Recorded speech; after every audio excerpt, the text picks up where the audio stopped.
Thanks, Benna. So next up, we have Mark Arnoldi. He's the CEO of Possible. They're a nonprofit organization that provides healthcare services in rural Nepal. Mark?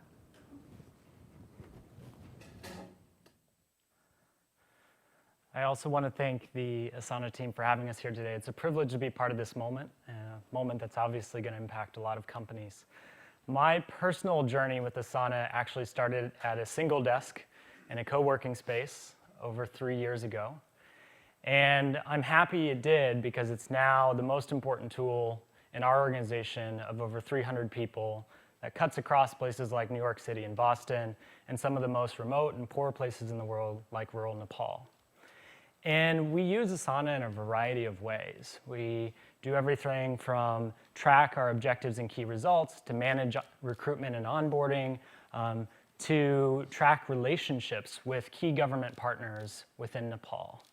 And one of my most, or what I would say is one of the most valuable uses of Asana for us is actually tracking patient care. So in our work, our patients are located 36 hours by bus from Kathmandu, and sometimes we can't deliver specialized medical care.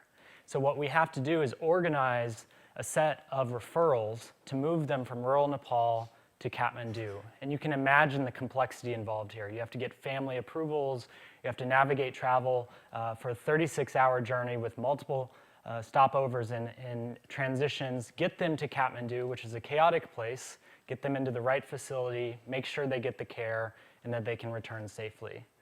So because of the power of Asana, we actually can have a sort of project manager or a patient navigator in Boston working with a local member of our community health team who travels with the patient from rural Nepal to Kathmandu, and we can track every single step in this process to make sure our patients get care. And one of the most rewarding and fulfilling notes you ever get in your work inbox at our organization is when you see a patient checked off.